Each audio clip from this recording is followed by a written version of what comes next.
स्वामी जी, बहुत बहुत स्वागत है आपका आज तक के इस महामंच पर।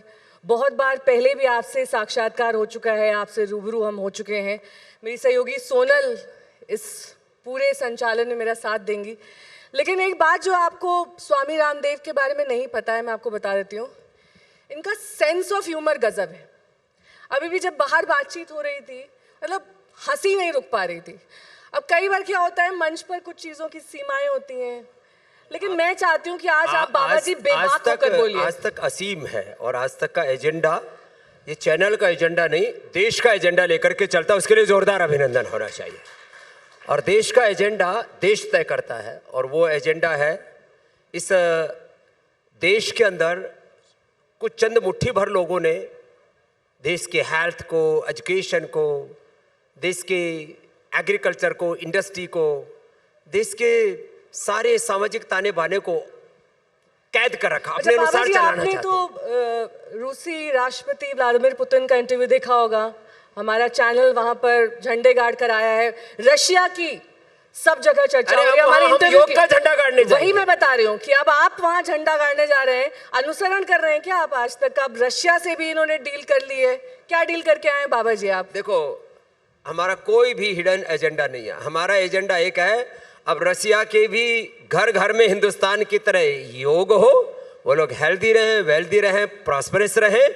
और जब रसिया के घर घर में योग होगा तो सनातन धर्म विश्व विजयी बनेगा। ये हमारा एजेंडा। अरे सिर्फ योग तो नहीं होगा ना बाबा जी, योग के साथ वेलनेस भी होगा। हाँ। उसमें थोड़ा सा यदि अर्थ भी आएगा तो वो भी परमार्थ के लिए लगेगा। तो डील क्या हुई है रशिया से?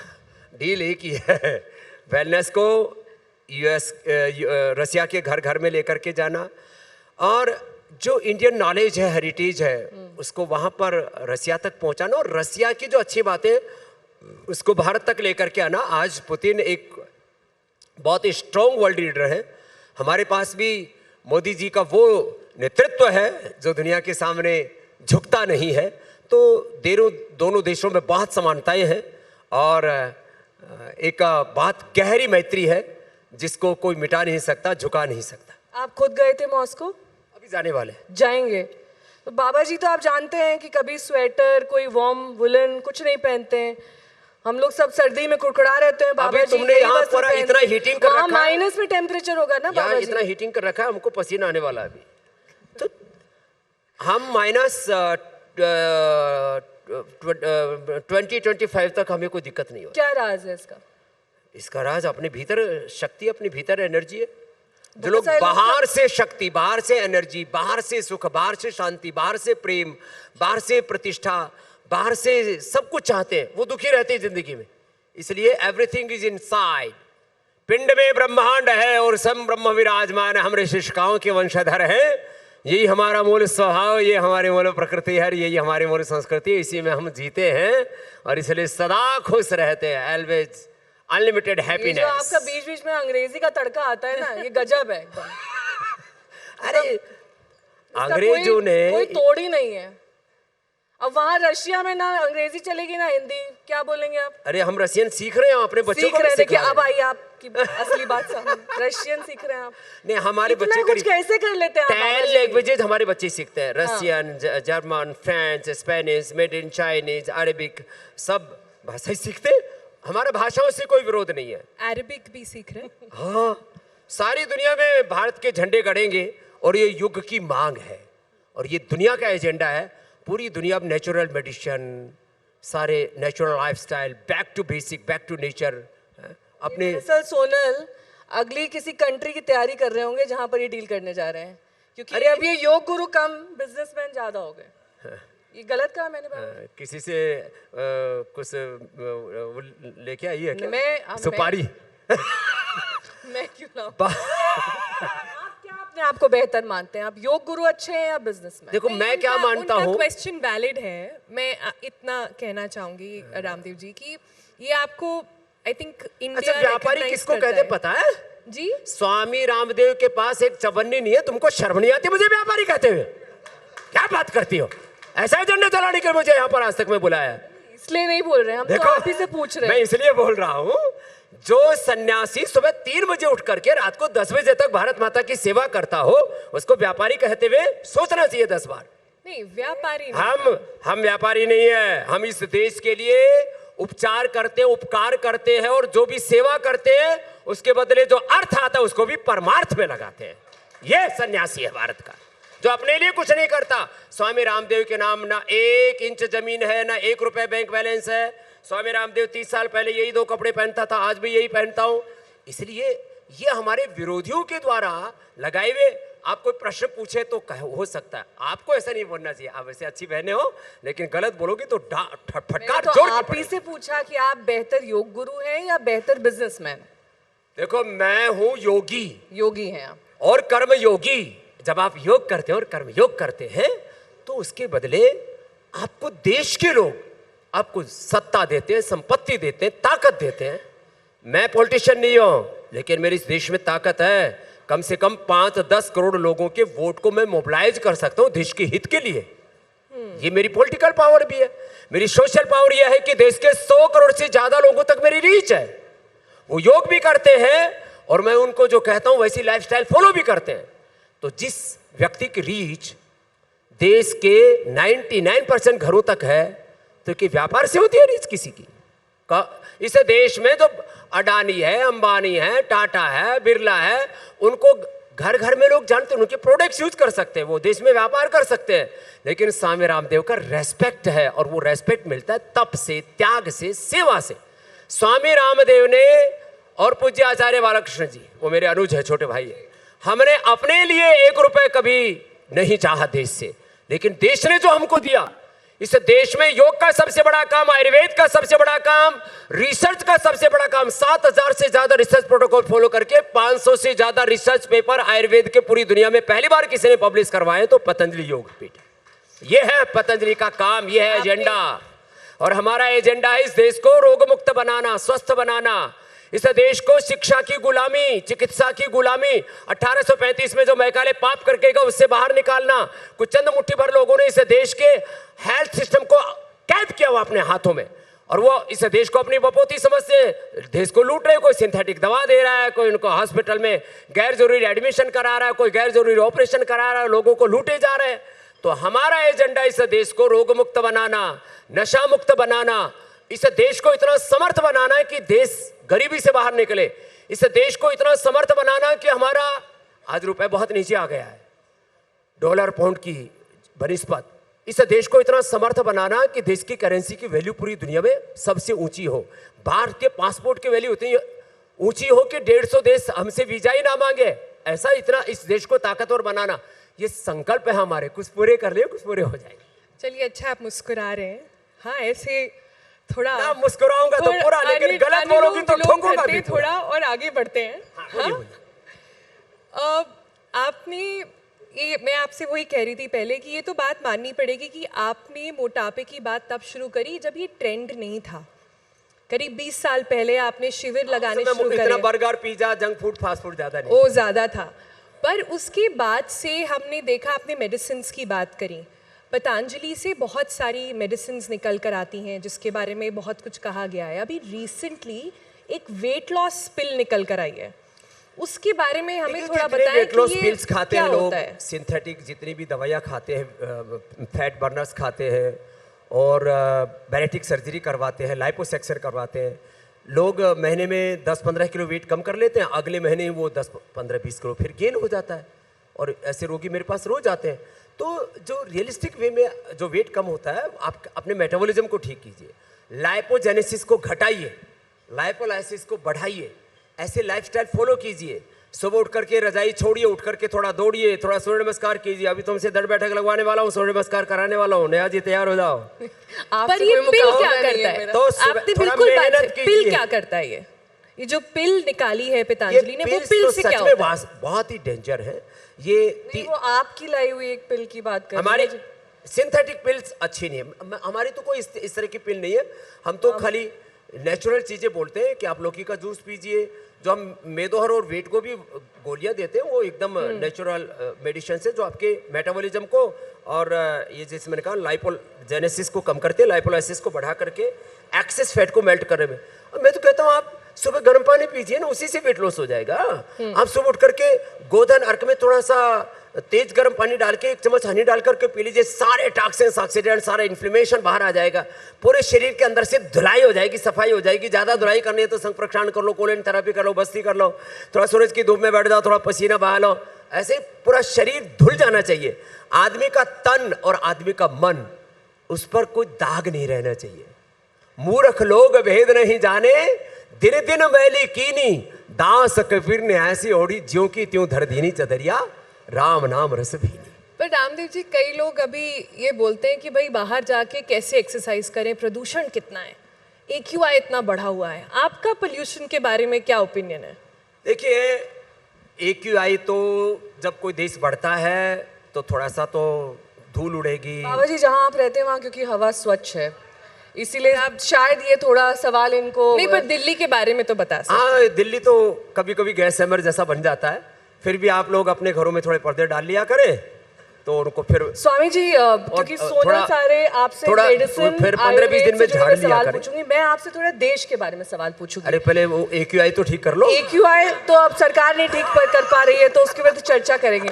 लेकिन वो एक हैक बता रहे हैं, वो बता रहे हैं कि घर कैसे ठीक करें। घर के में थोड़े पर्दे लगा लो, 15-20 दिन बाद मास्क लगा के थोड़ा झाड़ लो और भीतर बैठ के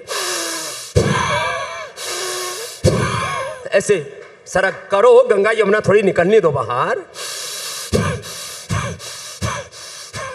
ऐसे लंबे लंबे श्वास लो,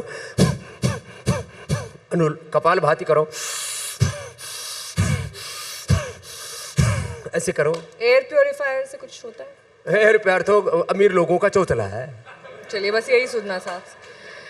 देश भर में इस वक्त वंदे मातरम पर बहुत चर्चा हो रही है और सदन में भी बाबा जी वहाँ पर जो सार्थक चर्चा हो रही है या फिर 150 साल बाद वंदे मातरम पर चर्चा करना, क्या आपको लगता है ठीक है?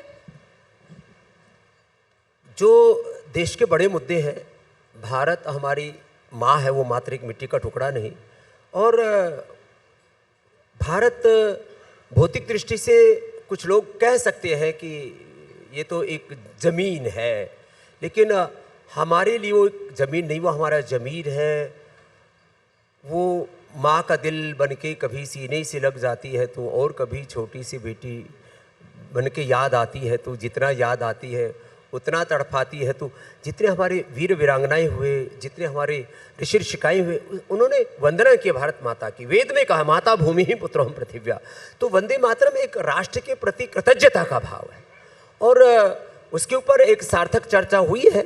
और इसको कुछ लोग एक मजहबी आंखों से देखते हैं। धर्म से जोड़ना उसे ठीक है या नहीं? कतई नहीं देखना चाहिए मजहबी दृष्टि से। और कुछ हिस्सा हटाना चाहिए या नहीं? कतई नहीं हटाना चाहिए। और एक बात और कहता हूँ, कुछ लोग कहते हैं हम तो वंदे मातरम नहीं बोलेंगे और उसके खिलाफ जिहाद करेंगे और जिहाद को जायज ठहराते। मैं एक दूसरी बात कहता हूँ, हिंदुस्तान में 99% जितने भी मुसलमान हैं ये बाबर और औरंगजेब के औलादे नहीं, ये हमारे ही बंधु भगनी हैं। राजनीतिक, आर्थिक, सामाजिक कारणों के कारण से हमसे थोड़े दूर हो गए थे। इन सबको ये महसूस करना चाहिए कि हम सब हिंदुस्तानी हैं, हमारे पूर्वज एक हैं, हमारे पूर्वजों की विरासत एक है। और अपने पूर्वजों ने जिस तरह से अपनी मातृभूमि को सम्मान दिया, वैसा सम्मान देना यही हमारा स्वधर्म और राष्ट्र धर्म है। और एक बात लेकिन और गजब है, ये आप कोई सांसद आपके पास आए तो बोले उसको इन 2 अंतराओं के बाद 3रा अंतरा सुना दो। 99% आपको सुना ना पाएंगे, किसी को भी पूरी तरीके से, क्योंकि उसको हमने कभी सोचा नहीं, उस बारे में बोला भी नहीं। तो होना चाहिए, लेकिन ये मुद्दा देश का मुद्दा है, ये देश का एजेंडा है। पर बाबा जी एक वक्त ऐसा था जब आप देश के मुद्दों पर बहुत मुखर होके बोलते थे। अरे आज पूछो ना, आज भी कौन सा चुप हो, पूछो तो। नेहा ये पूछना चाह रही है कि आप अरे इनको पूछने दो ना, ये बीच में मैं बहुत ट्रांसलेट कर कचर देती पचर हूँ। करिए, तुम पूछो नेहा। मैं ट्रांसलेट कर देती हूँ। आप सीनियर ट्रांसलेट कर सकते जर्नलिस्ट हैं। हो, उनको भी मौका दे रहे हैं, लेकिन आप भी पूछो कुछ। मैंने शुरू में थोड़ा आपको डांट क्या दिया, तो बंदा ही हो गए। नहीं, मैं आपकी डांट का, आप मेरे से अरे आप हमारी छोटी बहन हो। आप दिखते इतने यंग है लेकिन उम्र में तो मुझसे बहुत बड़े हैं। आप मुझसे बहुत यंग दिखते हैं लेकिन आपका नहीं, सम्मान है। पर रामदीप जी, इतनी आप बातें करते हैं और आपने सही बताया कि आपके इन्फ्लुएंस जो है वो सोसाइटी के अलग अलग भागों में अलग अलग लोगों पर है, पर कभी पॉलिटिक्स में जाने का फिर नहीं सोचा आपने? पॉलिटिक्स में जाना मेरे जैसे लोगों के लिए सुसाइड करने जैसा है। क्योंकि मैं सुसाइड क्यों करूं भाई? सत्ता से मुझे कुछ चाहिए नहीं, और सत्ता क्या देगी जो मैंने ना पाया हो? देखो, जरूर मैं किसी एक साधारण से परिवार में, एक वर्ग विशेष में, एक जाति विशेष में पैदा हुआ हूं, लेकिन जाति से परे, भाषा से परे इस देश के करीब करीब 90 से 99% लोग मैंने 99 इसलिए बोला, 1-2% लोग हम पर भी कटाक्ष करते रहते, करने तो उससे कोई फर्क नहीं पड़ता है, और जहां आलोचना ही नहीं होती वो समाज भर जाता है। इसलिए मैं इस देश में जो करना चाहता हूं, जो परिवर्तन लाना चाहता हूं कि लोग हेल्थ के बारे में अवेयर बने, कुछ देश में क्रिएशन करें, प्रमाद को छोड़े। मेरा एक ही सूत्र है, विकल्प रहित संकल्प अखंड प्रचंड पुरुषार्थ, चरैवेति वेति। लोग अपने ध्येय की ओर तब तक आगे बढ़ते रहे विकल्प रहित संकल्प के साथ, जब तक संकल्प की सिद्धि नहीं हो जाती। और मैं ऐसे लोगों को प्रेरित करता हूं। तो मैं इस देश के लोगों को पुरुषार्थी बनाना चाहता हूं, इस देश के लोगों को समर्थ बनाना चाहता हूं, संगठित बनाना चाहता हूं। तभी तो जब मोदी जी कहते हैं कि विकसित भारत बनेगा, ऐसे ही तो बनेगा ना। किसी राजनेता से मात्र देश विकसित नहीं बन जाएगा, देश के लोगों को इसके लिए पुरुषार्थ करना पड़ेगा। तो मैं पुरुषार्थ का पुजारी हूं, तो मैं इस देश को जगा रहा हूं। जागरण का काम एक सन्यासी कर सकता है, पॉलिटिशियन को तो लोग 99% अपॉर्चुनिस्ट मानते हैं। तो आज के जो देश का युवा है, हेल्थ और वेलनेस के बारे में बड़ा सोचता है, जिनको जिम ब्रोस कहते हैं, सुना है आपने? वो जिम जाते हैं, खूब सारा प्रोटीन शेक पीते हैं, बहुत से कमर तुड़वाते हैं, बहुत से अपने फिर मसल्स फड़वाते हैं, लिवर किडनी फेल कर लेते हैं। जिम करो, लेकिन योग के साथ, सूर्य नमस्कार के साथ, दौड़ के साथ।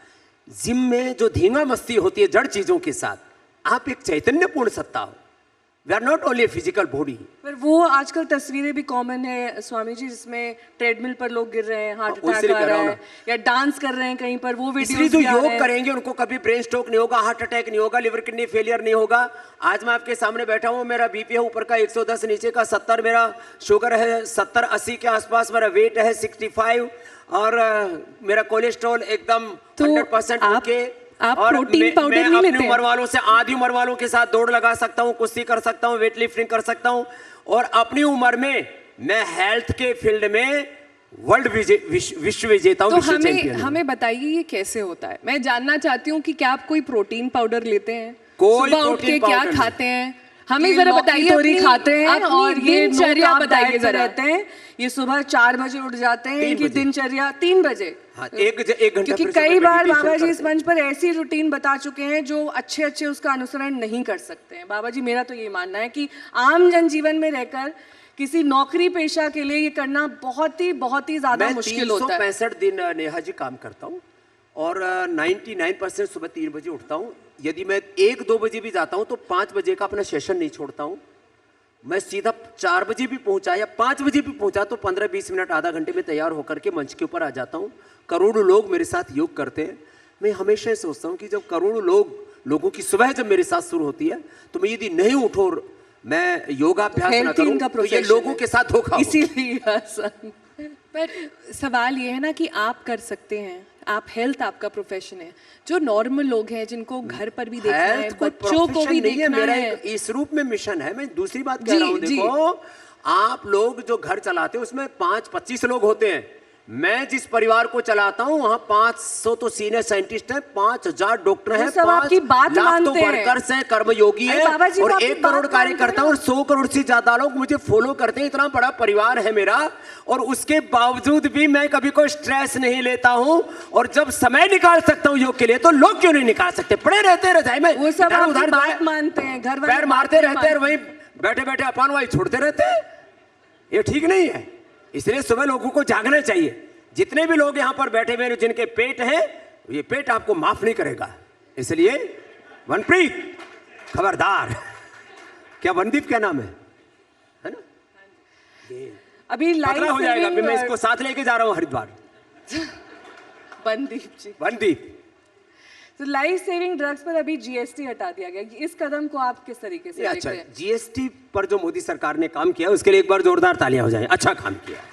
नहीं, इस ये एक अच्छा निर्णय है, इसको अप्रिशिएट करना चाहिए। जो भी अच्छा निर्णय ले उसको अप्रिशिएट करना चाहिए। क्योंकि आप देश की राजनीति को इतना फॉलो करते हैं, हाल ही में बिहार इलेक्शन हुआ, बिहार में जातिगत जनगणना की बहुत बात होती है। क्या जातियों के आधार पर वोट बांटना ठीक है बाबा जी की नजर में? देखिए, जातीय भी एक भारत की एक पहचान है, उसको कोई आप तो deny नहीं कर भेदभाव नहीं सकता। करते संविधान कि इस जाति को योग सिखाएंगे, इसको नहीं सिखाएंगे। मैं ये देखो, मैं दो बातें कह रहा हूँ। मूलतः हम सबकी एक मनुष्य जाति है, मैं इसी को मानता हूँ। मैं जाति के नाम पर भेदभाव, ऊंच नीच, इसको कतई नहीं मानता। क्यों ये जनगणना? देखिए, अब उसके कुछ सामाजिक मायने हैं, कुछ आर्थिक असमानताएं हैं, कुछ उसके अंदर ऐतिहासिक कारण हैं, कुछ ऐसा रहा कि कुछ लोग बहुत पिछड़ गए, कुछ वर्ग विशेष, तो उनके लिए आरक्षण की व्यवस्था है, उसके लिए दूसरी चीज़ें हैं। मैं इस चीज़ में नहीं जाना चाहता, लेकिन इतनी बात जरूर कहना चाहता हूँ, हम सब मनुष्य हैं, हम सब भारतीय हैं, हम सब हिंदुस्तानी, और उसके साथ यदि बड़े परिप्रेक्ष्य में कहा जाए तो हम सब सनातनी हैं।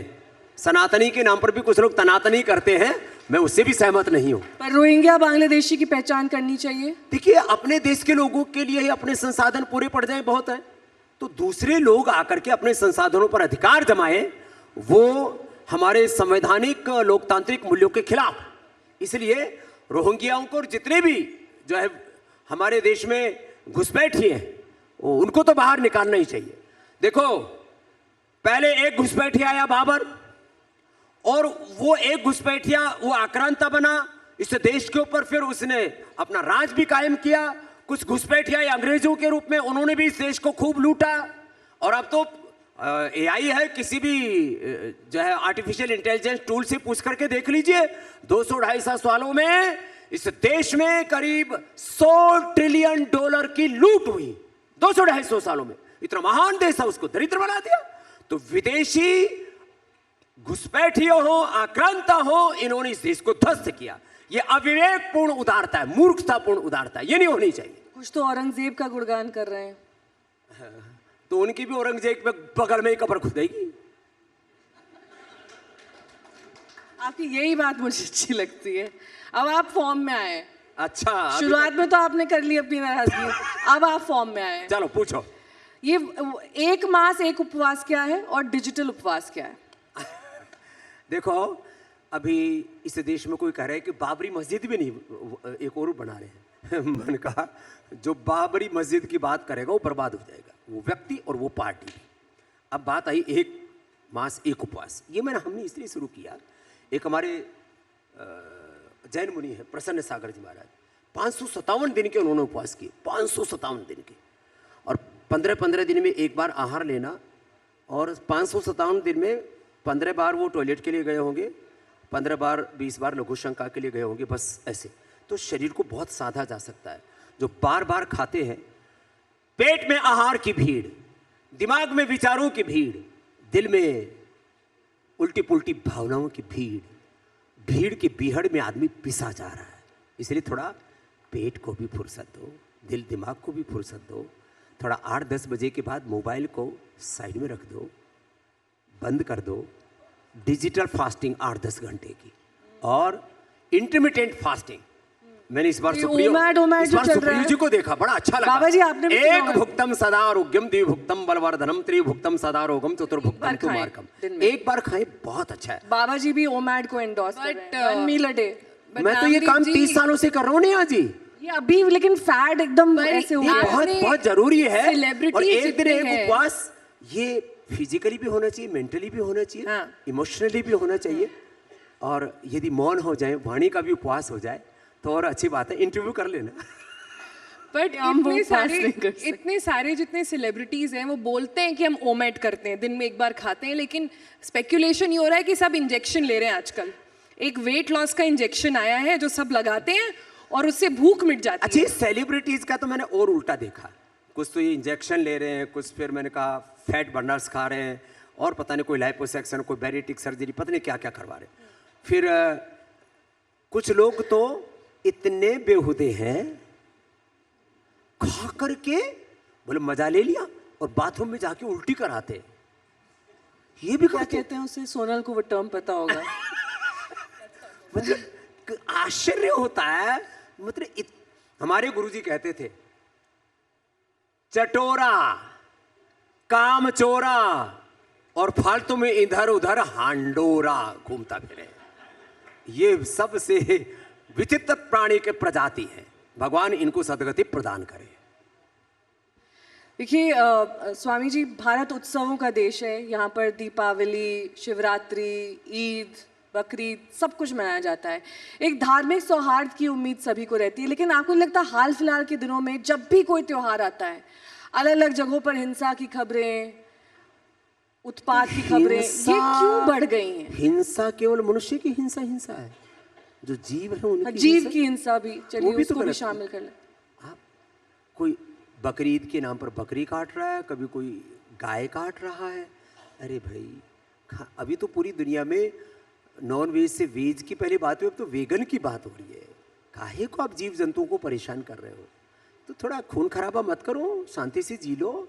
वैसे कहेंगे महंगाई बढ़ रही है, टमाटर के, आलू के, मटर के दाम बढ़ गए, घी के दाम बढ़ गए, और 250-250, 500 किलो का गोश्त खाते हैं, मांस खाते हैं, उसमें इनका भाव बढ़ा हुआ दिखता नहीं है। तो सद्भाव बढ़ाने के लिए सबको जरूरी है कि किसी की भी भावना को आहत ना किया। जब भारत के 100 करोड़ से ज़्यादा लोग गौ माता को पूज्य मानते हैं, तो उसके अलावा जो मांसाहारी, मैं तो मांसाहार का समर्थन नहीं करता। अरे गाय माता को छोड़ करके और बाकी खा लो ना, कीड़े मकोड़े, गधे घोड़े बहुत हैं। मुझे आज पहली बार रामदेव जी ये देखने में आ रहा है कि आपको थोड़ा गुस्सा भी आता है। गुस्सा जिसको नहीं आता वो नामर्द है। बुरी बात पर गुस्सा करना चाहिए और अच्छी बात पर हंसना चाहिए, मुस्कुराना चाहिए। बुरे कामों पर क्रोध, हाँ, अच्छे कामों का लोभ, सज्जनों से मोह, हाँ, और अपना गौरव स्वाभिमान सब में होना चाहिए। तो जो है सबसे प्रीति भी होनी चाहिए, मैत्री भी होनी चाहिए। यदि व्यक्ति के अंदर आक्रोश नहीं होगा, क्रोध नहीं होगा, स्वाभिमान नहीं होगा, शौर्य वीरता नहीं होगी, तो देश तो गुलामी हो जाएगा। इसलिए हर एक बात एक लिमिट में होनी चाहिए, मर्यादा में। तो पहले आप जिस बात पे थोड़ा नाराज हो गए, मैं आपको ये बताना चाह रही हूँ कि वो वर्ड जो होता है ना, उसे बोलते हैं एंटरप्रेन्योर। एंटरप्रेन्योर मतलब जो एक, मतलब उसे बिजनेस नहीं कहा जाएगा, पर उसे कहा जाएगा कि कंपनी है जो चलाता है। वो तो बात गई, रात गई, अब आगे बढ़ो। पतंजलि तो यही है ना, कहाँ गया है? नहीं, पतंजलि इस देश में स्वदेशी की प्रेरणा। हमारा एक सपना है, मैं आप सबसे भी पूछता हूं, देश का पैसा देश में रहना चाहिए कि विदेश में जाना चाहिए? अरे जरा मुंह खोल के तो बोलो। और देश का पैसा देश में रहे और भारत माता की सेवा में लगे। हम पतंजलि से ही काम कर रहे हैं, देश का पैसा देश में रहे और उस देश से गुरुकुल बने, आचार्य कुलम बने, विश्वविद्यालय बने, गौ माता की सेवा हो, भारत माता की सेवा हो, यही पतंजलि का लक्ष्य है। और यह है आर्थिक गुलामी से भारत माता को मुक्ति दिलाने का अभियान। या लोगों को पता ही नहीं कि जिस जो है टूथपेस्ट से वो दांत साफ कर रहे हैं, वो देश की अर्थव्यवस्था को गुलामी की ओर धकेल रहा है। जिस hair care, dental care, skin care की हम बात कर रहे हैं, उससे लाखों करोड़ रुपए देश के लूट रहे हैं। अलग अलग क्षेत्रों में आर्थिक गुलामी बहुत खतरनाक होती है किसी देश के लिए। यदि भारत में आर्थिक गुलामी ना होती तो हमारे रुपए की ये हालात ना होती कि आज डॉलर और पाउंड के सामने हम औंधे मुंह गिरे हुए हैं। हमने उसको साष्टांग दंडवत प्रणाम किया हुआ है, कहां हम खड़े हैं। इसलिए जितनी राजनीतिक आजादी जरूरी है, उतनी ही आर्थिक आजादी जरूरी है, उतनी वैचारिक आजादी जरूरी है, उतनी शिक्षा और चिकित्सा की आजादी जरूरी है। ये शिक्षा की गुलामी, चिकित्सा की गुलामी, आर्थिक, वैचारिक, सांस्कृतिक गुलामी, ग्लानि और कुंठाओं से देश को बाहर निकालना, ये स्वामी रामदेव का अभियान है, सपना, और हम इसको पूरा करके रहेंगे। जो स्वामी रामदेव के ताली बजाए रहे तो अच्छे से बजा लिया करो, इसमें भी कोई पूछना पड़ता है। आनंद से। जो स्वामी जी आपके आलोचक हैं, आपके प्रोडक्ट्स की आलोचना करते होंगे, आपकी करते हैं, उनको आप कैसे हैंडल करते हैं? उनको मैं कुछ गांठता ही नहीं, बकवास करते हैं, क्या करता है, फर्क पड़ता है। हाथी चलता रहता है, साइड में कुछ लोग भूखते रहते हैं, भूखने दो। ये वैचारिक आजादी है या इसको हम अनुसरण करें? क्या करना चाहिए? इसको ये कहते हैं कि आपको अपने कार्य पर फोकस करना है। देखो, जब आप कोई भी काम करेंगे देश में, तो काफी लोग चाहेंगे कि आप अपनी राह से भटक जाएं, आप कहीं बीच में अटक जाएं। तो मैं अपनी ऊर्जा डिस्ट्रक्टिव कामों में नहीं लगाना चाहता। जो फालतू की दर दर की चीजें करते हैं उसमें अपनी ऊर्जा कतई नहीं लगाता। आज भी मेरे ऊपर करीब 1000 के करीब केस है। मैंने किसी की जो है चोरी कर रखी है, किसी की छोरी छेड़ रखी है। मैंने क्या कर रखा? मैं एक सन्यासी हूं, इस देश के लिए काम करता हूं। स्वामी रामदेव का ऐसा सन्यासी है जिसने बचपन से लेकर के आज तक कोई चारित्रिक दोष नहीं किया, कोई आर्थिक दोष नहीं किया, भारत माता के साथ धोखा नहीं किया। तो किस बात का डर है?